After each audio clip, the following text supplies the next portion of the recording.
everyone. We can start the fourth module of the course Power Generation, Transmission and Protection. The first topic is underground cables. We have seen different transmission system, mainly overhead transmission system. Now we can move on to underground cables used in underground transmission system.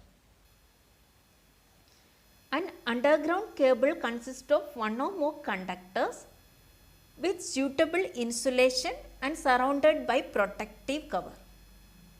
As the cables are used under the ground, it should be covered with suitable insulation and sufficient protection should be provided so that the conductor will be avoided from corrosion and also mechanical injury. The necessary requirements of a underground cable are: first one is it should have good conductivity so that it can carry maximum current. For getting the good conductivity, tin stranded copper or aluminium are used. The stranding is done so that conductor may become flexible and carry more current. The conductor size should be such that the cable carries desired current without overheating and cause voltage drop within permissible limit. So the size of the conductor should be optimum. The cable must be of proper thickness of insulation in order to give high degree of safety. There should be proper insulation. The cable must be provided with suitable mechanical protection so that it may withstand rough use in laying the cable under the ground. The material used such that there is complete chemical and physical stability of the conductor.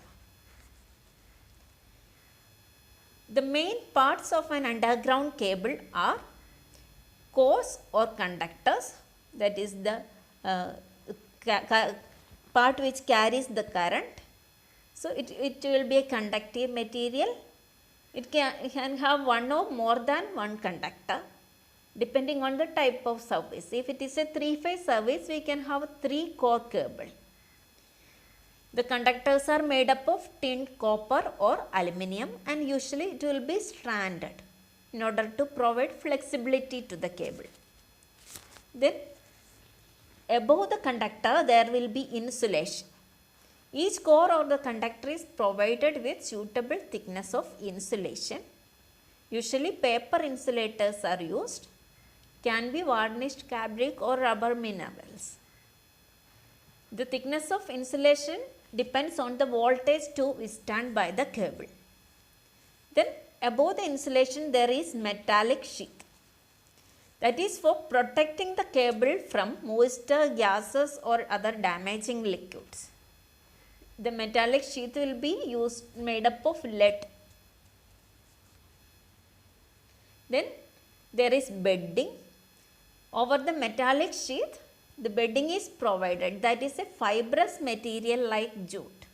That is for protecting the metallic sheath against corrosion and from mechanical injury due to armoring. Armoring is the part above the bedding. Over the bedding, armoring is provided, which consists of 1 or 2 layers of galvanized steel or steel tape. The tape or steel wire is having high mechanical strength.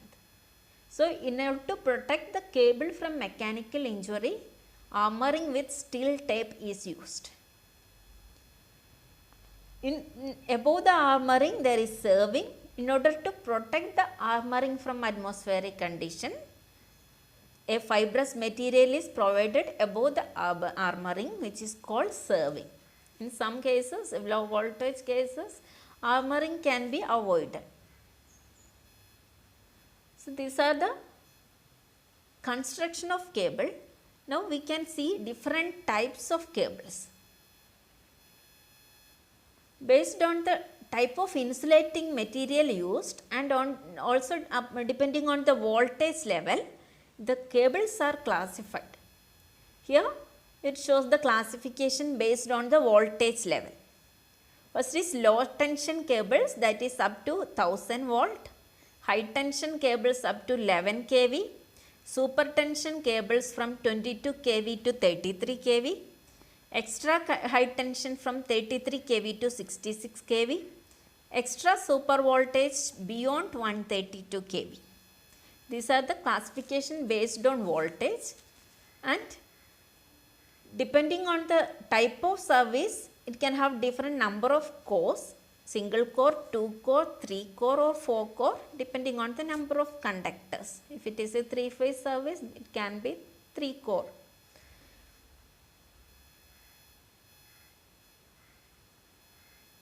So, if in a 3-phase service system, it can be 3 core or 3 cables can be used, separate 3 cables can be used. For low voltages up to 66 kV, 3 core cable is used. But above 66 kV, while we are providing 3 cores with sufficient insulation, this cable become too large. So, at that cases, 3 separate cables can be used. And depending on the insulation, type of insulation provided, the cables are classified as belted cables, screened cables and pressure cables. And insulation also depending on the voltage level. Belted cable is used up to 11 kV, screened cables up from 22 kV to 66 kV, and pressure cable above 66 kV. So, first one is belted cable, which is usually used up to voltage level of 11 kV, and some cases it can be extended up to 22 kV. The cores are insulated from each other. Here it shows a 3 core cable. 3 cores are insulated from each other by using a paper insulation, and all the 3 are insulated by using a paper belt. A paper belt is provided around the 3 cores. Paper belt is provided and it gives complete insulation for 3 core cables, since it is called belted cables. And the gap between the insulated cores is filled with fibrous material like jute, so that a circular cross section is given. The cores are generally stranded and may be non-circular of shape to make the better use of available space. The conductors are stranded conductors and it may not be in circular shape, so that the available area can be used. The paper insulation is protected with lead sheath and armoring similar to all cables. Next is screened cables. It is used for 33 kV, 22 kV and 33 kV, and some cases extended up to 66 kV. There are 2 types of screened cables, S-type and SL type. In S-type, there are 3 cores and each core is insulated by impregnated paper and covered with metallic screen. And all the 3 cores are covered with another metallic screen, or additional conducting belt is wrapped around 3 cores. The cable has no insulating belt but lead sheath bedding armoring around the conducting belt. So, there are 4 screens for a 3 core cable. In case of SL type cable, there is similar to S type only, but the screen around each core insulation is covered by its own lead sheath. There will be conductor, insulation, and around each core there will be lead sheath. There is no overall lead sheath, but there is armoring and serving. The SL type cables have 2 main advantages over S type cables. Firstly, the separate sheath minimizes the possibility of core to core breakdown. So, additionally, lead sheath is provided around each core, so core to core breakdown can be avoided. Secondly, bending of cables become easy due to the elimination of overall lead sheath. However, the disadvantage is that lead sheath of SL cable are much thinner than the single sheath H cable, and therefore there should be greater care in case of manufacture. Another type of cable is pressure cable. It is used for high voltages beyond 66 kV. When operating voltages are greater than 66 kV, oil-filled cables or gas pressure cables are used. Two types of pressure cables. First one is oil-filled cables.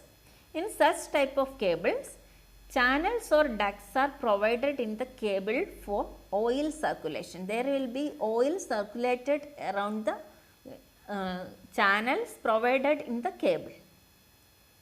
The oil under pressure compresses the layers of paper insulation and is forced into any voids that may have formed between the layers. For higher voltages, due to the formation of voids, voids which can be avoided by using pressure cables. Here in oil-filled cables, oil is passed through ducts provided in the cable, and due to the high pressure, the voids can be eliminated. So, due to elimination of voids, it can be used for high voltages ranging from 66 kV to 230 kV. If voids are present, when the voltage increases, the air present in the void may get ionizes that may damage the cable. So, for high voltages, it is necessary to avoid the voids. Next, gas pressure cables. In case of gas pressure cables, a pipe filled with dry nitrogen gas at 12 to 15 atmosphere is provided inside the cable, and the cable is laid in gas type steel pipe and filled with nitrogen gas. So, the voltage required to set up the ionization inside the void increases as the pressure is increased. When pressure increases, the chance of ionization reduces. So, if a cable is undergone high pressure, ionization can be eliminated. At the same time, increased pressure produces radial compression and which closes the voids present in the cable. So, high pressure cables can be used for high voltages which avoids the voids present in the cable, and it eliminates the ionization or chance of occurrence of ionization in the voids of cables. Thank you.